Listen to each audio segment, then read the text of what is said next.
Now that it's 25 years since I walked out of that trailer the first time on those cold streets in Philadelphia, and I knew this was like the moment of truth. And they said, "Sylvester, you ready?" I said, "No, but Rocky is." Almost seems like a dream state. And quite often people will say, "God, that must have been incredible." I said, "Yeah, but I was never there." And now when I sit back and I reflect on it, what an incredible miracle. Every day I truly miss that character so much. I tell you, sometimes I could just cry because I'll never have a voice like that again where I can just speak whatever I feel in my heart. That's the one thing I'll always cherish about that character, because if I say it, you won't believe it, but when Rocky said it, it was the truth. I used to sit in this little apartment, and it was a room. As a matter of fact, the room was so small, I remember I was able to open up the window and close the door while sitting on the bed at the same time. It was like 8 feet by 9 feet. But the one thing about that room, there was really very little distraction. So I would sit there propped up in bed, and I'd go out with my big pen and legal pad and just start writing these stories. And most of them were very, very trivial. But there was something about the process of unrealized dreams. I was always brought back to this subject because I think it's one of the most enduring subjects and one of the most difficult passages for people to accept, that they never were realized in their own lifetime, that they just didn't get that shot. You know, I've been coming in for 6 years. The 6 years you've been sticking it to me. I want to know how come.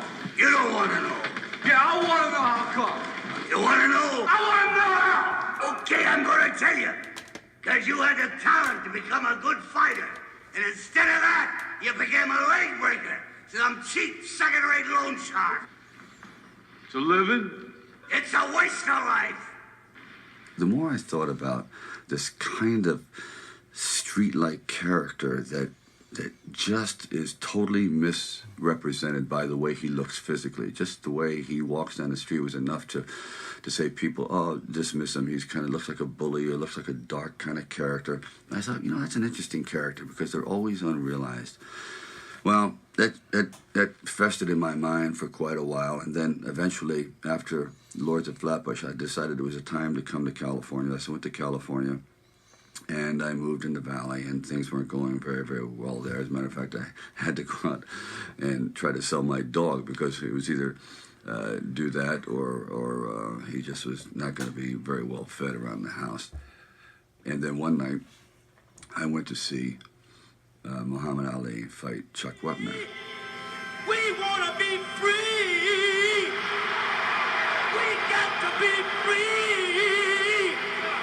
Everybody said free.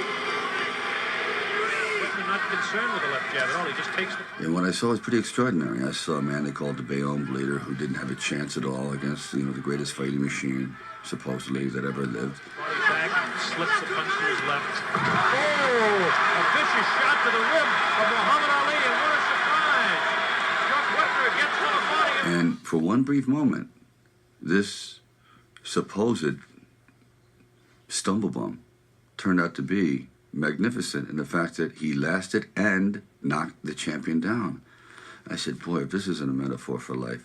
His entire life crystallized at that moment. He will be remembered for all eternity, at least among the fight fans. He did something extraordinary. I said, now that is probably what I need as a catalyst for an idea. A man who's going to stand up to life and take one shot and maybe go the distance. So I started to write.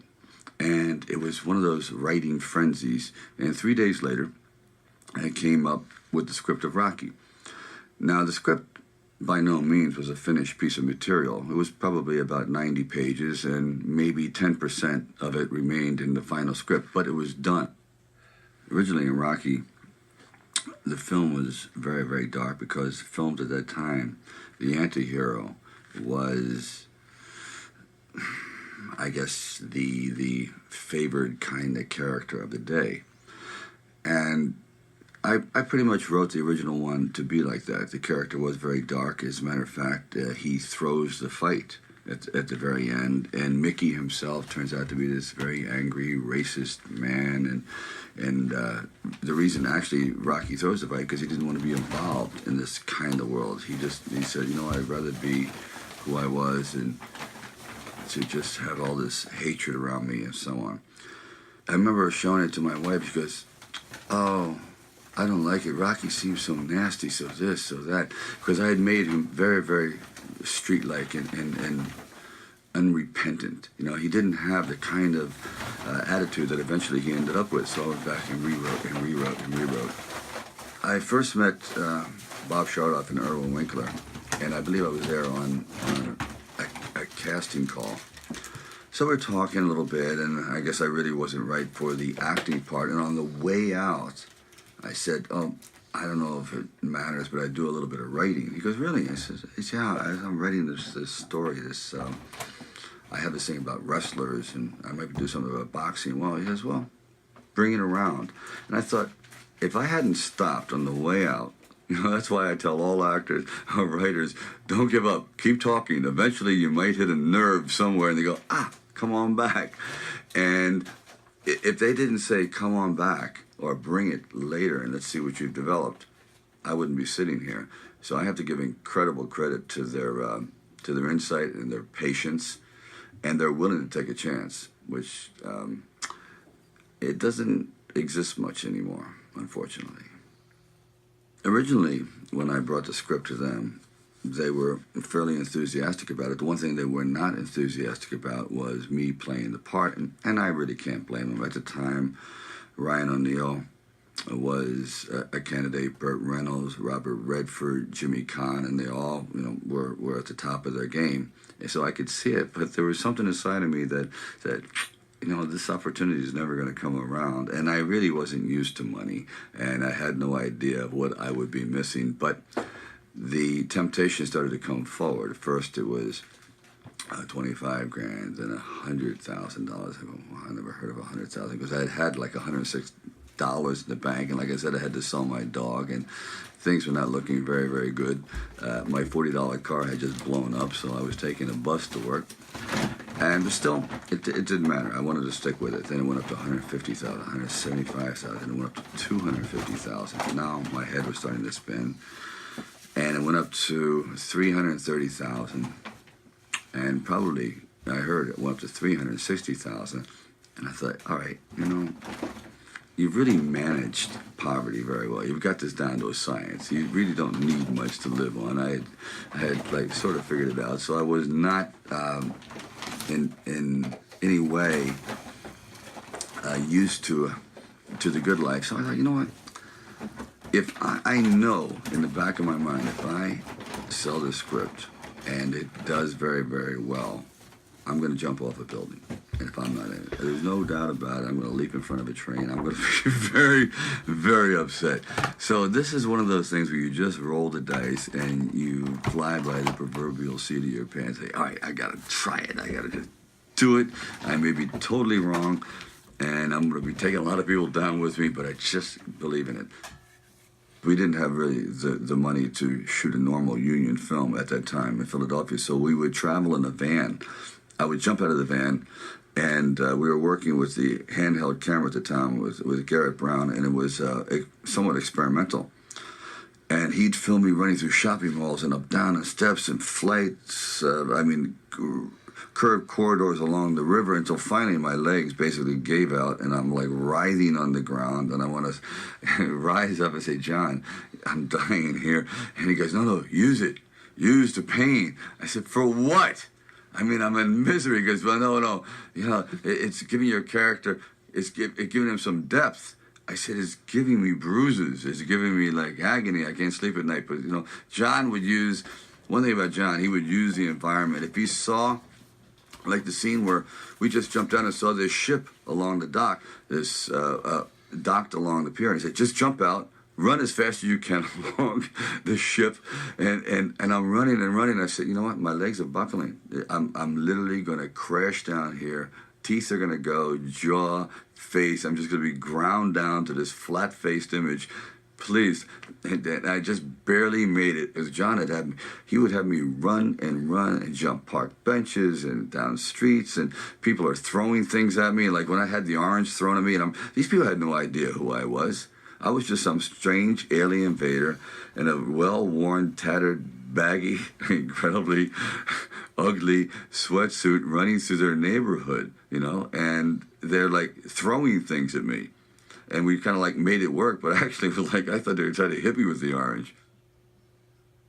There was a kind of a lot of injuries on the set. I remember I was doing running up and down the steps. Originally, I was supposed to run up and down the steps with butt kiss to show how strong Rocky had become. The first time he could barely get up the steps, and then I started picking up the dog. And halfway up the steps, I said, "This is a bad idea." The dog weighed about 135 pounds. I said, and there's no way I could run gracefully up the steps. More or less, I couldn't even stagger up the steps. So the dog was definitely cut out. But in the meantime, I had gotten a wicked case of shin splints, which is an old injury I had gotten from playing high school football.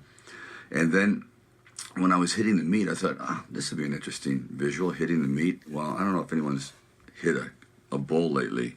They're hard. They're real hard. So all my knuckles are flattened out.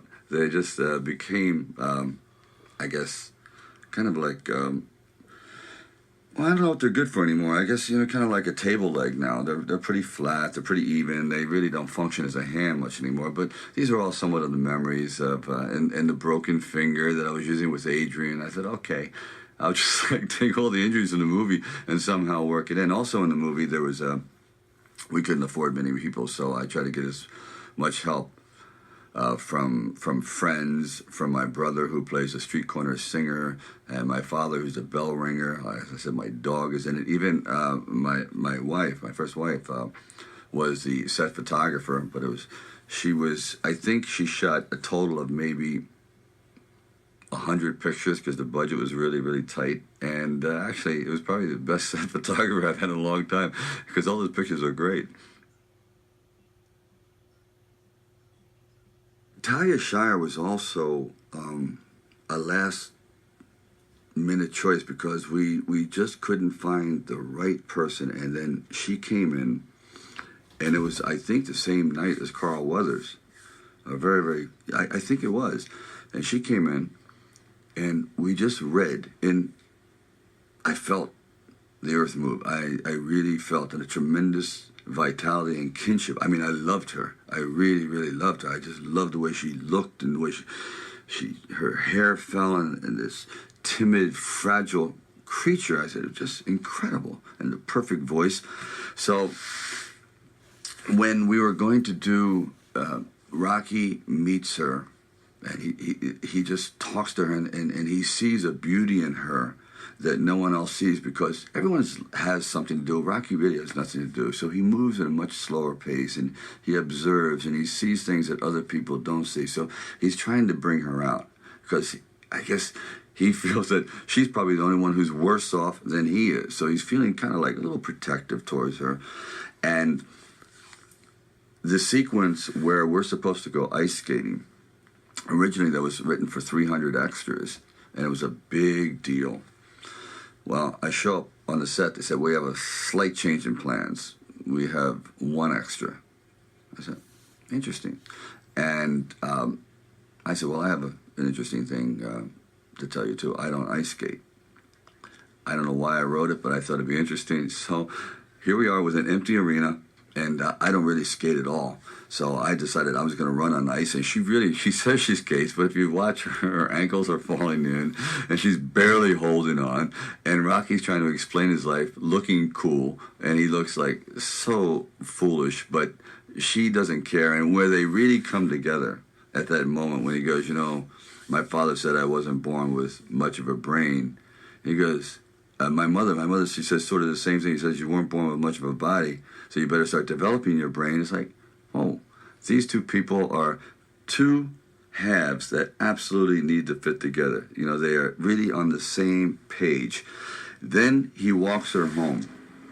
I think we make a real sharp couple of coconuts. I'm done with your shot. What do you think? And I'm starting to realize that this is the key to the film. This is the heartbeat. The whole movie is going to be based on the discovery of these two people, the love. She goes upstairs, And now she's like terrified because this is not exactly what you call a swinging bachelor apartment. And the moment when he gets her to that door, all of a sudden the whole facade changes. He no longer looks like this terrifying guy. He goes, would you take off your glasses? And she really looks, if you ever watch that scene closely, you'll never see better responding by an actress to an awakening inside of like really feeling like someone truly loves her.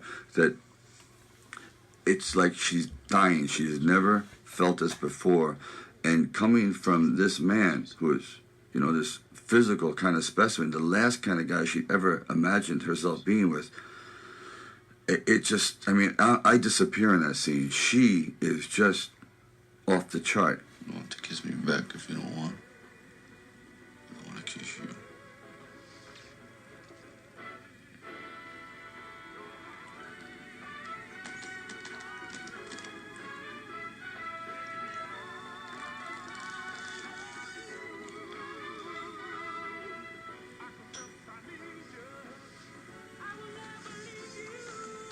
And I said, as soon as I kiss her, I'm going to be in a hospital bed, but it's okay. I knew I was going to have it. He's like, here comes the flu. And anyway, I come together and I kiss her and we go down to the floor. I don't know if I could ever have a scene that had more love than I'll ever do in it. And even though I got the cold, I'm over it, Talia. It's okay. And I couldn't have come up with a better Apollo Creed than Carl Weathers. He was absolutely magnificent on his feet, an amazing body, the perfect voice, and he had this bearing that actually Carl came in. We were going to use Ken Norton, and Ken Norton goes, well, no, I want to go to the ABC Superstar competition. It fell out like 2 nights before. I said, oh boy. I tell you, I really believe in divine intervention sometimes, because he walks in and he starts to audition and he's doing the lines well, and then he gets up and he starts to box with me a little bit, and he bangs 2 or 3 off my head. I said, geez, this guy he really doesn't care if he gets the part, does he? He's putting lumps on my forehead and he's really into it. Then he sits back down and he goes, Mr. Avildsen, I could do much better if you had a real actor reading with me. He goes, well, Carl, that's Rocky. That's the guy who wrote the script. He goes, oh, maybe he'll get better. You know what? I said, please, hire him. He's great. He's great. That's exactly the attitude I wanted. He was fantastic, and he still is. I remember I was taking the ride across country because I couldn't afford an airline flight, and I'm in the train for like 3 days with the dog Butkus. And Butkus at that time had this terrible flatulence problem. He had this gas, and so he was gassing me across the entire country. I couldn't believe it. It got to the point where I said, Butkus, one of us has got to go. No one's going to sit in the car with us. I couldn't breathe. I said, I'm trying to concentrate on the character Rocky. Is this foreshadowing? Is this dog telling me exactly how this film is going to come out? A stinker? I don't know. I'll never forget. I was like, the train pulls into Arizona, and it's like 4 o'clock in the morning. And I said, I got to do it. So I picked up Butkus and a bear hug and tried to get him to go to the bathroom. And people said, why are you squeezing your dog? I said, you don't understand. It's a matter of survival. And anyway, he didn't. And again, it was a very, very smelly experience until I got to Philadelphia. And then he gets right to the hotel where I'm staying and decides to let it go and literally built a pyramid. It was the most unbelievable thing. I said, you know what? This dog has got to be in the movie. There's no question about it. There's somehow, I don't know what, but any dog that can do that has star quality or is extraordinary. And that's how Butkus got in the movie. He and I, we kind of like lived together. He was the one that I would bounce ideas of. When I'm sitting there at 3 o'clock in the morning writing, I say, what do you think about that? And obviously he would say nothing, so he's a perfect writing partner. And anyway, that's the story of me and Butkus. The original ending of Rocky was quite different than what we have now. The original ending was he goes the distance and he's looking for Adrian. The crowd is starting to disperse. 1 minute after the fight, yes, he did a noble thing, but time moves on. The champion is carried out of the ring, and Rocky starts to meander through the crowd. He eventually gets to the curtain. He pulls back the curtain at the back of the arena and sees Adrian, and she gives him a slight hug, and he picks up this small pennant, like a flag, and hand in hand, they start to walk back to the locker room. There's no one talking to him anymore. There's just trash strewn everywhere, and you just see these two solitary figures moving off into the distance, off into being anonymous forevermore. But they just had that moment, and all he could think about was how much he loved her and just getting back to his life again, the real life. And it just didn't seem very, very satisfying. So after we had done that, and that was the poster shot, we thought, boy, wouldn't it be interesting to catch a man's moment, a man's life at the quintessential seminal moment.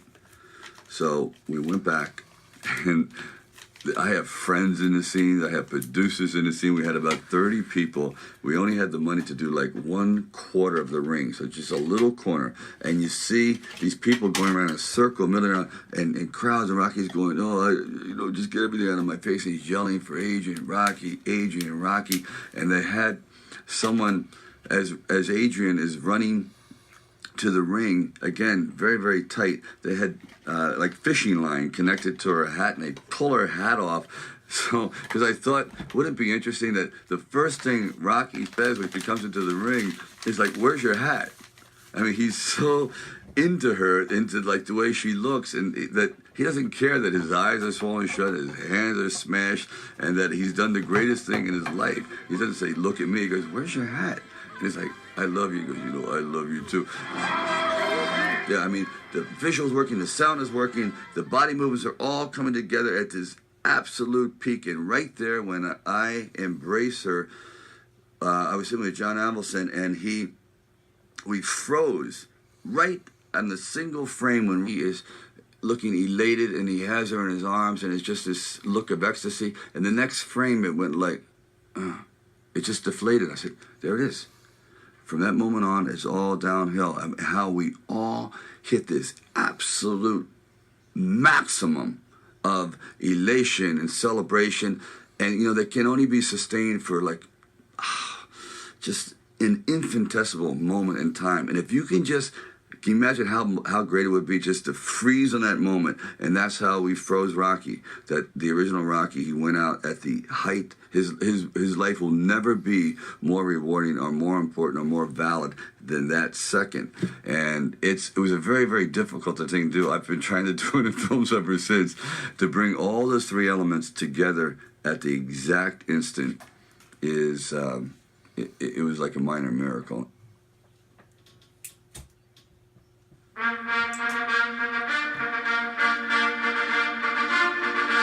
Rocky, I had no idea was ever going to have this sort of response. I just thought it was some nice footage, because by the time the movie had done, it was probably about $950,000. It was very, very inexpensive. Many times we had just one take, and that was it.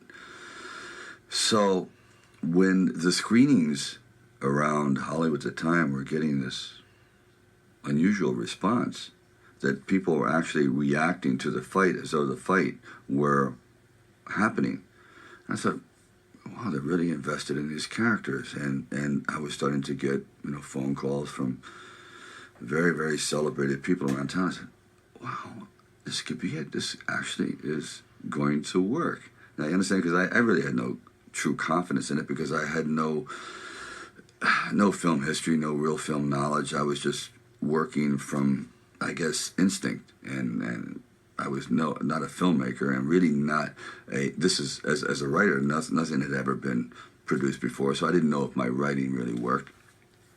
Then finally, it was being shown at the Directors Guild, and this was going to be the test. And there was about 900 people invited, and it was a packed crowd, and the movie was playing terribly.